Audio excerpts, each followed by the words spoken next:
This phone comes with a Unisock T06 octa-core processor and combined with the 8 dedicated plus 7 virtual RAM and also its storage. I consider that based on the price it delivers good performance. And in this video I'll show you some things about this phone, but first let's see what is in the box. Here's a quick overview of the box, and inside there is obviously the phone, the limited warranty card, the SIM card ejector, user manual, the charging cable, the fast charger. Here at the top there's the selfie camera and also the ear speaker, and it has already a pre-installed foil. And it comes with a silicone case which is already installed, and this is how it looks on the phone. And in order to remove it is very simple, just slide it out, and this is the shape of it. Mine there is a bit soft. This is the back of the phone, which has an interesting pattern which is made from plastic, and it is well integrated with the rest of the components. Here he has the camera groups and also the flash.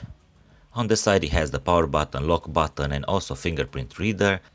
And the volume buttons, the plus and minus. At the top he has the 3.5mm jack and a small speaker. And on this side he has the SIM card, the slot, and clean design. Here at the bottom he has the charging port, microphone, and another speaker. In order to remove the SIM card tray is very simple, just slide it out, and it can accommodate 2 SIM cards, or 1 SIM card and 1 TF card. The weight of the phone itself comes at 192 grams and with the case at 212 grams. This is a quick overview of the interface, and in terms of apps it doesn't come with too many installed, but the phone so far it is responsive enough. Here at the top you can see you can access these functions, and also this is the minimum luminosity and the maximum that you can get on this screen, which is bright enough. The experience while accessing the menu is also fine. As you can see, the phone moves relatively fast. But in terms of refresh rate of the screen, I cannot say it is really good, and also it loads the internet quite slow in my opinion. Now I'd like to show you something in the settings. If you go over here, as you can see, everything is nicely organized in sections, and also you can see that have these icons over here. And for example, if you go to the battery, it comes with a 4200 milliamps battery, which supports the ultra saving mode. It has a battery percentage indicator, so once you click on this one, as you can see here, it's gonna show the battery indicator. I prefer to keep this on.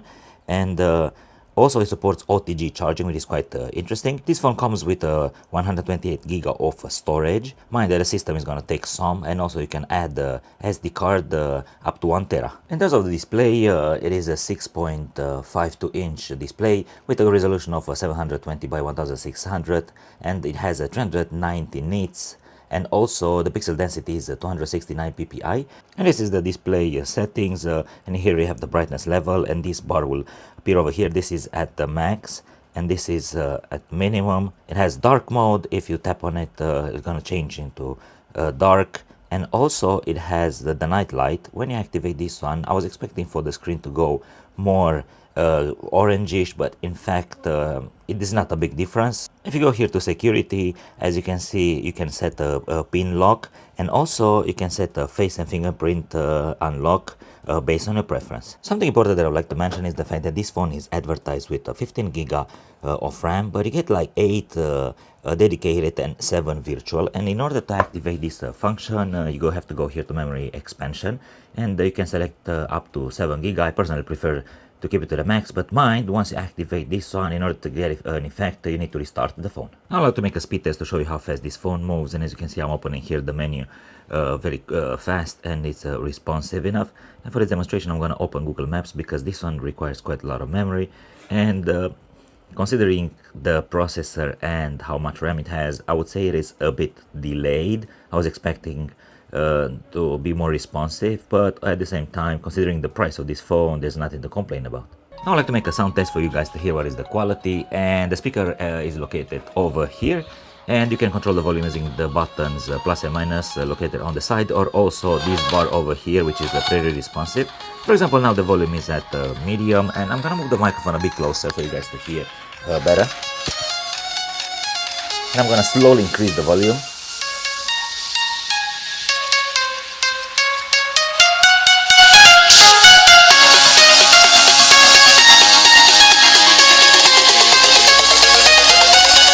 is the max. For example, when you keep the phone in this position, the speaker is located over here. And for example, if you play something, most likely you're gonna cover the speaker with your palm over here. And I'm gonna increase a bit the volume for you to hear a bit better. So, for example, if you play, it goes like this. And this is the sound quality at the max volume, which I would say for this phone, it's more or less decent. The experience while playing games is fine. The games load pretty quick, and also I didn't experience any kind of issues in terms of glitches or for the phone to block or to warm up because it's using a lot of resources for the games. Also, for example, when you're in the game, which requires quite a lot of memory, as you can see, I'm tapping here and it loads very fast. And from this point of view, the phone does a pretty good job. Also, something else that I wanted to show you, as you can see, swapping between apps, it's very easy. The phone is responsive enough. And for example, if I tap on this one, I can easily access it. It doesn't need time to load. Related to the unlock button, which is located over here, I've set a fingerprint reader, which I don't consider to be extremely responsive because, for example, if I don't use the phone for a couple of hours, then it's gonna ask me for the passcode, and this is not very practical from this point of view. I keep the router for the internet in the room where I'm filming this video, and as you can see, the phone doesn't pick up a full signal, which is a bit strange. The front camera has 8 megapixel and the rear camera 50 megapixel, but I would like to show you more in depth about this 50 megapixel function. Just wanted to show you really quick what is the quality of the video on this display. As you can see, also the viewing angle is more or less decent. Just for you guys to get an idea, this is the full HD video, and as you can see, these are the bars that are left on the sides of the screen.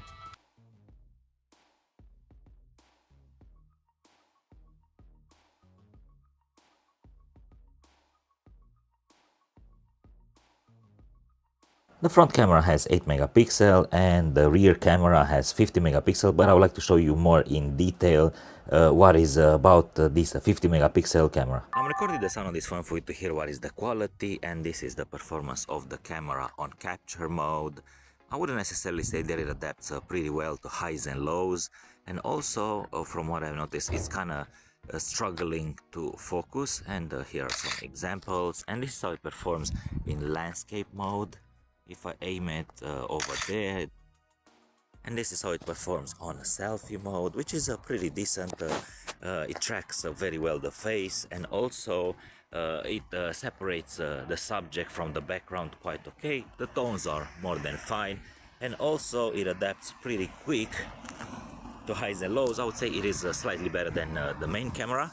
And this is how it performs on video mode. The colors are not the best, and if I flip the phone like this, it covers a quite wide range, but the image is a bit dark, and also the white balance, it's a bit off because, as you can see, it is very blue.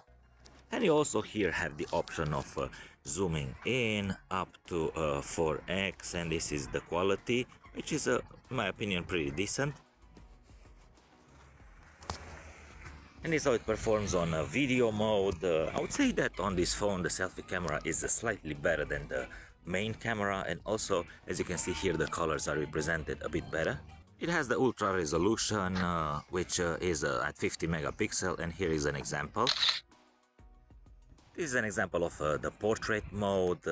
I really like the fact that it separates pretty well the subject from the background, and here is an example. It has the panorama mode, but unfortunately the exposure is way off. As you can see, it is overly exposed. And this phone also supports Pro mode, where you can adjust the exposure, the shutter speed, the autofocus, the ISO, also white balance, and you can set it to default. If you go here on more, it has time-lapse, audio note, it has the QR code scanner, it has macro mode, and also night mode.